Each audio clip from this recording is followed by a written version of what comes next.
Hello, everyone, and welcome to a new episode of Women Wisdom Hub with me, Amira. I'm me, Caroline. Hi there. Hello and welcome. In today's episode, we're going to share with you a lot of experiences, a lot of healing, a lot of wisdom, maybe some difficult experiences as well.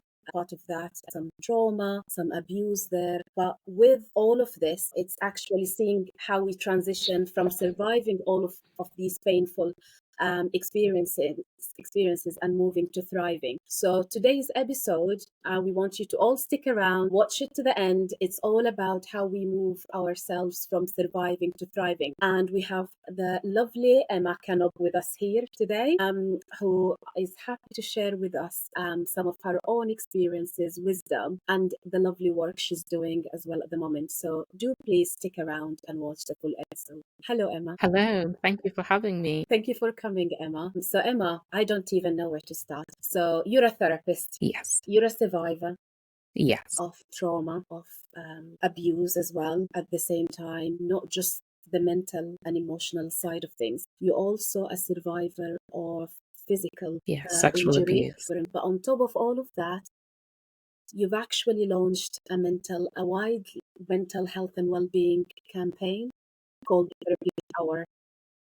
So where do you want to start then, Emma? Because obviously it's a lot, isn't it? And we just wonder, what do you think really inspired you to kind of decide to break out, of your silence and actually speak about things? What do you think kind of was the point that inspired you and made you decide to kind of break out of the silence? Well, I've been on quite a journey over the past 5 years where my health has really deteriorated.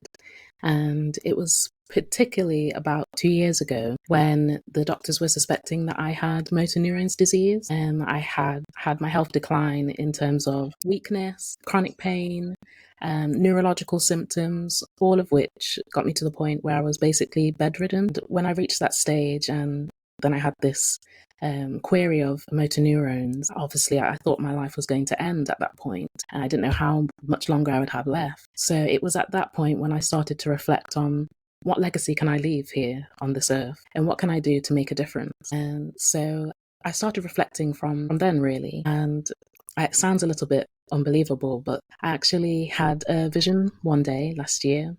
And I just woke up and I had flashing images of myself as a younger child. And I could just see myself telling my story and what I've went through from start to finish. And it was so emotional and so touching to me. And I just felt so compelled to get up and make this video and to just completely be so honest and just lay it all out for everyone to know everything that I've been through, what it's been like for me, and how I've been able to somehow get back up and be the person that I am today, that, as you say, is surviving and not only surviving, I can confidently say now that I am thriving despite my ill health. And it was actually after I had this that I've actually seen a slight improvement in my health. I'm still not very well, but I've been able to get up and do a lot more for myself than I ever could before. And I'm a religious person, I'm a Christian, and I truly believe that God has been with me throughout this. And I also believe that as I step out in this, as I step out and speak up, that it's just harnessing a strength that I didn't know that I had within me. Absolutely. And you know what, Emma, your video, and obviously which you've released that on your YouTube as part of your personal story, I think it was really empowering for many, including us. I can relate to when you said you've actually felt that you just wanted to break out of that silence. And I'm sure a lot of women out there, and obviously men as well, maybe some of them had similar experiences, or they've just experienced difficult issues and traumatic experiences. They could relate to it, and I'm hoping that they will find it empowering as well. Yes, I've had quite a few people message me privately and let me know how much the video has touched them, and that's really, really meant so much to me. And it's quite interesting. I've noticed that people are a little bit reluctant to comment publicly on my video because it is so deep, and it does really go there in conversations that we don't usually have out loud. So I have noticed that reluctancy, but I still really appreciate when someone is able to come to me privately, even if they don't feel able to perhaps comment on the video. I look at every single comment, every single message, and it really does mean a lot to me. And with that something, definitely, obviously, we will include it to all the viewers on the description box. So if some of you didn't check Emma's YouTube channel as well, don't worry, because we will add the link to the YouTube description box, so you can always go and check Emma's videos as well. Yes, if you haven't watched it, I would really recommend that you give it a watch because it's so impactful. It's something that we all need to hear and take a moment to let it sink in so that we can truly put ourselves in someone else's shoes in terms of the amount of trauma that they've experienced. But yet there's still hope on the other side. And there's so many things going on within our society that, many of us don't feel able to talk about. Now is the time that we have to speak up because we can't allow traumatic things to keep happening generation after generation, and we don't do anything about it. This just simply can't carry on. So that's why I've spoken up, and I really encourage you, as I say, to have a look at it, to share it, and let this message go out. Absolutely. And it's interesting because it sounds your faith seems like what anchored you, Emma, because I know before this podcast, when I was kind of checking with you some of your favorite books, you've actually said to me, you know what, Amira, actually, when I think about my favorite book, always Bible comes to me first. Yes, that's right. Yes, my faith has definitely been an anchor for me. Throughout my whole life, I was brought up in a Christian home, but I didn't really understand what it meant to have a relationship with God until I was in my late teens. And, I started to pray for myself, to really try and build up that relationship on my own terms instead of because my parents did. So, well, my mum did because my father wasn't around. But yes, faith has really brought me through. As I said, at the times when I thought my life was literally over, was God alone, I would have to say, that brought me through that, to be able to get up each day and still be able to find a smile for my daughter. I've got a little girl who's 5, and to be able to try and make the most of each day, even though I had no idea what was around the corner for me. That sort of strength, it's beyond human strength, and I cannot truly say that it's God alone that got me through that time. Yeah, it's amazing that you've done that video. Absolutely amazing. And how brave you've been as well to do that, and how helpful that can be to other women, to all of us really, to watch that and to kind of reflect on that. So as a therapist, where you often and we often have to hold space for other people, I'm just curious about what it was like. What's it been like to kind of flip that dynamic and become more vulnerable? Put yourself in the spotlight like you have with releasing the video. How's that been for you? Yes, I would be lying if I said it's been easy. It's definitely been a very, very emotional journey. It's been draining physically and emotionally. However, it's also been so empowering. And I know, as I said, from many comments people have made, both, privately in particular, I know that it's made a difference in people's lives and that it's helped them to be able to find that inner strength to speak up on their terms about their story. And so it has felt very vulnerable. But at the same time, there's been so much comfort in knowing that, I've helped to make the way for others to stand up to. And, it's certainly not easy. I recognize that, I really did just lay everything out there, but I would do it again. And yeah, it does feel vulnerable, but as I said, it's more rewarding than anything else. And that helped me to put my fear aside that I had before releasing the video, just knowing that even if I can make a difference in one person's life, it's worth it. I guess maybe is there, through making that story, is there that kind of sort of release that you get from doing that, from putting it out there? Yes, absolutely. There's definitely a feeling of freedom, actually, because I talk about a lot of things, even some things I haven't mentioned to my closest friends and some family, to be honest. And that has been so freeing for me. And it's allowed me to feel like people can truly understand me now. When I have a conversation with them, they know where I'm coming from, they know my background. And, although that can feel scary, as I said, it's truly freeing just to know that people have a chance to really understand me now. And yeah, and that really means a lot to me. Thank you, Emma. It sounds like it's part of your healing, isn't it? And like you said, freeing yourself, putting your story out there, isn't it? And I'm just wondering, Emma, with this healing journey, looking at the incredible work you're doing, because as a therapist, you're seeing clients as well, isn't it? I've stopped seeing clients one-to-one, and I have launched the service called the Therapeutic Hour, which is also a mental health campaign for us all to take a therapeutic hour once a week where we focus on our own mental well-being and expressing how we feel. And so I'm focusing now on offering this service to the nation in workshops and also one-to-one remotely online with support through what I've named therapeutic listeners, which isn't counseling or therapy.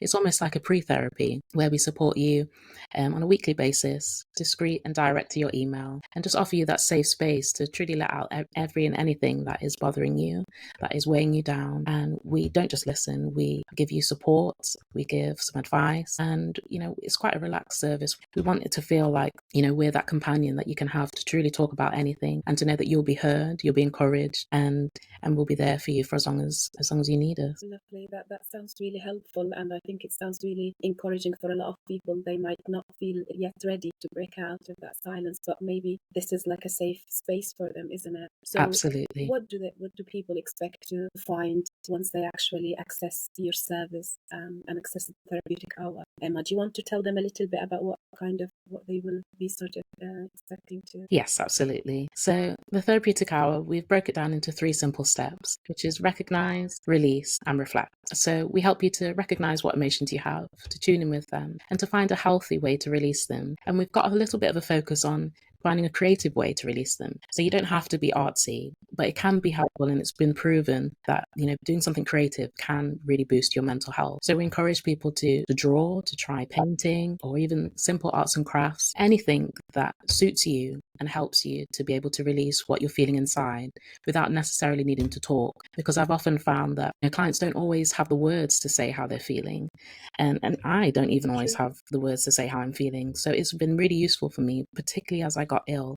And there were times when I literally couldn't even talk because I have a condition where my muscles are affected, and that means even sometimes I don't have enough breath to talk. So I found myself at times just getting some colors, doing some drawing, and letting the different colors express my emotions. And that was integral for me in those really dark times. And so I've taken those elements and tried to encourage us all to take a moment each week to release whatever we're experiencing in that way. Or if you like to talk, then that's absolutely fine. There's nothing wrong with that. But if we can try something creative, it's really helpful. And then lastly, as I said, to reflect, we give expert tips and advice, as therapists and mental health professionals, in terms of how you can grow, how you can heal, and just manage through the everyday situations that impact us all. We're not a crisis service. We simply help everyone to be able to manage the daily stresses of life and the different things that can be thrown at you, that can throw you for six, essentially, if you're not prepared. And there's so many simple things that we can do every day just to strengthen our minds and make sure that when those times of adversity do come, that we're ready for it. And so that's what we try to do, to equip people with skills. And as I said, with the one-to-one service, we can do that in a much more personal way. And with it being remote and direct to the email, it allows you that feeling of anonymity. So, you're not facing a therapist, face to face, where you might feel like you need to hold back, or perhaps you can't go there with something. Nothing is off limits with us. You can just say exactly how it is, exactly what you need to let go of, and just be completely real. And I guess that's one of our taglines, to be real and be you. So we try to create a safe space for everyone to be able to do that and be supported each week. Sure. And can I just clarify, it's only this done via email, so people can just email you, so there won't be any... It's a subscription. This is a subscription service for the one-to-one help with our therapeutic listeners. So if you go to our website, thetherapeutichour.com, you'll be able to see where we have our online services. And then the group sessions, they're done in person. So the group sessions in person, yes. So there is always there'll be options as well, because that might be the preference for some. So it's nice you're giving people choices, isn't it? Be available in local communities, whether that's community centres, churches, GPs, and even in schools. We have a separate program for young adults, 11 plus. Sounds amazing. You, Caroline. Yeah. So in terms of the video that you made, silence carries a lot of weight. How do you think silence can protect and hinder someone's healing process? I'm just wondering if you've got any thoughts around that. Yes, that's a really great question. I would say that silence is definitely a protective factor, particularly when you've experienced complex trauma. I would actually say that it's quite healthy to have a moment of silence. We need time to process. Scientifically speaking, there's been research to show that the brain doesn't process trauma properly. It doesn't get processed properly within our brain. And so it's important to be able to take that time, preferably with a professional, with a therapist, to be able to, go over those experiences and process your emotions properly in a way that you wouldn't have physically been able to at the time when these traumas are happening. And so that does require, a moment of silence. For me, it took me probably about 3 years, I think, or so, until I was able to truly speak up about some of the things that I was experiencing. I could only speak with my really close friends very briefly, and I was very cautious. However, when I did speak out, I was glad that I did. As I said, there's such a freeing feeling that you get from being able to just say exactly how it is. I think naturally we can feel a lot of shame, and particularly when it's, sexual kind of abuse. There's still a lot of stigmas, particularly within my community. There is still stigmas, unfortunately, about, speaking out in terms of all different kinds of trauma, not just sexual abuse. And even within religious communities, there can be a tendency to want to keep these things hidden. But, I'm a real advocate for speaking up and just, speaking your truth. And, if that's painful for people to hear, it's just painful. And people have to, they have to make space for you to be heard, so you can be supported. And so we can finally get towards coming to an end of these sorts of behaviors happening. If we keep quiet, then it just allows people who perpetrate these behaviors to carry on doing these things behind the scenes and nothing gets done. It can act as a protector, but if we stay silent for too long, it can almost feel like you're denying your own experience, because at the end of the day, your trauma makes up a big part of you, whether we like it or not. It doesn't have to define us, but it was a big part of who we are, and it will be for the rest of time, essentially. So if we can't be honest about that, then it can feel like you're not being authentic to yourself. So that I think there comes a time naturally when you will feel like, Yeah. do you know what? I'm ready.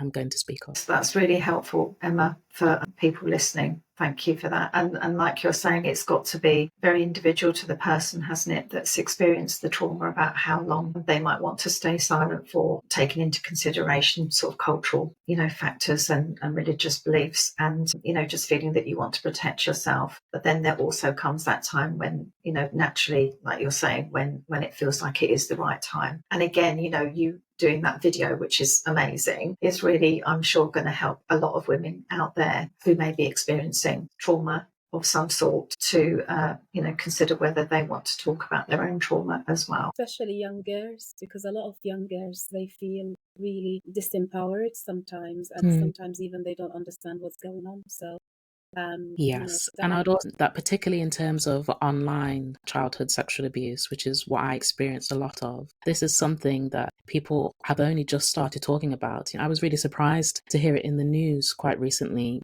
because this, for me, has been going on for over a decade, and that I've been silent. And I was in that era as a tease baby, where the internet was relatively new, and the webcam and the websites where social media, where you can meet and talk with other strangers from across the world. At that time there wasn't anything in place to let us know that you need to be aware of the dark side of this and the dangers that can be placed in your home, as I mentioned in the video. And so I feel like for a lot of us, 90s children who've been through this, it's been really, really tough for us to speak up, because there hasn't been a platform for us there hasn't been someone who's gone before us to speak up and make the way for us to be able to say, do you know what, that happened to me too. And it's not okay. This, as I say, it's only just starting to be spoken about, but there's so many, men and women out there who've been going through this for years. And, there hasn't been a way for us to speak up, and to be the first person to do that, it's enormously tough. So yes, online sexual abuse definitely needs more coverage, and so that more survivors feel the strength to be able to speak up. Can I just check, Emma, is the therapeutic hour caters for young people as well, from both gender, obviously? Is it cater for Yes. people, or what is their age restriction to access it? Yes, the therapeutic hour caters for everyone age 11 plus. We're currently working on a program for primary school age children to help them to be able to start to identify and express their emotions in a way that's appropriate to their age. At the moment, we're focusing on 11 plus with our schools program, and then the community sessions that you can access, as I said, either in churches or community centres, even GPs. Those will be for adults 18 plus. And the one-to-one service online with the therapeutic listeners, that is for 18 plus too. 18 plus, yeah. Yeah, so just thinking about, we've been talking about, when is the right time for someone to break their silence? And I guess you seem to be saying, and what we're saying is that it's very sort of individual in terms of when that time is. So maybe for someone who is listening, who is still struggling in silence, would you be able to kind of offer a small, powerful step that they could take today towards their healing, do you think? Well, I would say to definitely start small. And I would really encourage you to try and think of one person that maybe you've told something to before and they've reacted well, and to just give it a go and maybe share just a little bit of what you've gone through and see how they react. I do think it's wise to be a bit cautious, because the last thing you want is to lay it all out there and then receive a response that isn't helpful to you and makes you retreat back and never open up again. Fortunately, I've heard of a few people go through that, and I've even felt that myself, where I've regretted telling a certain person because of the way that they've reacted, and they just haven't had the emotional capacity, I guess, to take in what I've said. So I would, as I said, encourage you to perhaps start small. Start with something that you feel safe enough to share and see how that goes. And then before you know it, you'll feel able to share more and more. And I've particularly been focused on creating the therapeutic listener service, being in that a way where you can keep your anonymity. So I would really encourage you to try a service such as ours, where you can talk freely about what you're going through without needing to potentially own up to the fact that it's you. Like, you can be anonymous within our system, or perhaps if you call a helpline, you don't have to give anything that identifies that it's you. It can just be your little safe space to be able to try saying exactly how it is and breaking your silence and seeing how you feel. There's no shame in having your anonymity, because this is big, and speaking up on this, it's a monumental part of your life, and it needs to be done on your terms. And you need to be able to try and remove that shame that you might have around, not feeling ready or wanting to be anonymous. That is absolutely fine. Whatever you need to keep yourself safe. Sounds really, really helpful. And to have that anonymity and to be able to contact a service like yours sounds really important. And I guess just thinking about people, if they're still in an unsafe space, if stuff is ongoing, it's not always possible, I suppose, is it, to speak to friends or family. So it's about keeping safe, isn't it? So that's why a service like yours could be really a helpful first step. Yeah. Thank you. Yeah. But I think it's also helpful for friends and families if they notice or if they already became aware of someone actually struggling to speak about their own trauma. I think it's equally important that we sort of educate them as well about how they can support this person. And I'm just wondering, Emma, from your experience, thinking about if there's any friend or family member out there for supporting someone, or don't know even how to support someone who has experienced trauma. What do you think would be sort of helpful to them to consider whilst they're supporting that person? Yes. Well, you will be playing quite an important role in this person's life. And, as I said, it's not easy to be able to find the strength to carry on each day after you've been through such traumatic things, yet alone to be able to talk about it. So, as friends and family, you really need to just have a lot of grace, I would say, for that person. They might go through a wide variety of emotions. They might feel angry. They might feel sad. They might feel resentful. They might even be the other way, where they're perhaps denying their experiences and acting as if they're really happy and going out a lot and trying to, just completely ignore everything they've been through. You can witness an array of emotions, and that's okay. Everyone deals with trauma in a different way. But in terms of what you need to do, I would really encourage you to just take a moment to listen to them. And when I say listen, I mean truly listen. So try and hear what they're saying beyond their words and beyond the behavior that they're displaying in front of you. And try to perhaps put yourself in their shoes and imagine how it must feel to be them, as painful as that might be. If we can't truly empathize, then it will be hard for us to understand our friends and family, where they're coming from. And another important point I would say is to not shut someone down. If you can see that someone is starting to open up and they're in a flow of talking, I would really encourage you to let that be. Let them talk for as long as they need. There's been times where I've stayed up all night actually talking with a friend, and I'm so glad that they just let me have that time, because it's just what I needed. So if someone is in flow, just let them have their moment, because you don't know how many years they may have been holding that in. So it's vital that we create safe spaces for people to be able to let it all out. Absolutely. Which brings us to what earlier, the point of there isn't a right time to break out of that silence. Everyone kind of decide their own moment, isn't it? Where they decide to Absolutely. break out. And for you, maybe like it felt, that was the right time, isn't it?